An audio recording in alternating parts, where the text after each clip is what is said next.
Yo, what's up mga tol? Mga bega natin dyan. Itira tayo ng isang pacham na putahe. Pero syempre, sawa na tayo doon sa mga tomato-based na ulam. Gaya ng menudo, fritada, kaldereta, di ba halos pare-parehas lang naman. Well, ang gagamitin natin dito is yung na-pre-cook ko na nung isang araw. Ito yung kalahati nung natira doon sa ampalakon carne ko. Nilagay lang natin yan sa freezer para humaba ang buhay. Tapos nilabas na lang natin yan kanina para maluto natin ngayon. At ito na ang magpapaiba sa ulam natin. Ito ang gagamitin nating base sa ulam natin, no? Nor cream of mushroom. Nice. Baka sabihin nyo pang soup yan. Oo nga, soup nga yung ginagamit. Pero syempre, creative tayo. Bali, malasa na tong cream of mushroom natin, no?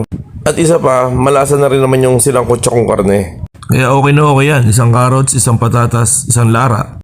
Isa na namang mabilis na ulam. Sana may natutunan kayo. Try nyo rin minsan. At for sure, tatanungin nila kung sino nagluto. Syempre, bago sa panlasa nila, kaya siguradong papatok. Ang cons nito, kailangan nyo maraming sinaing.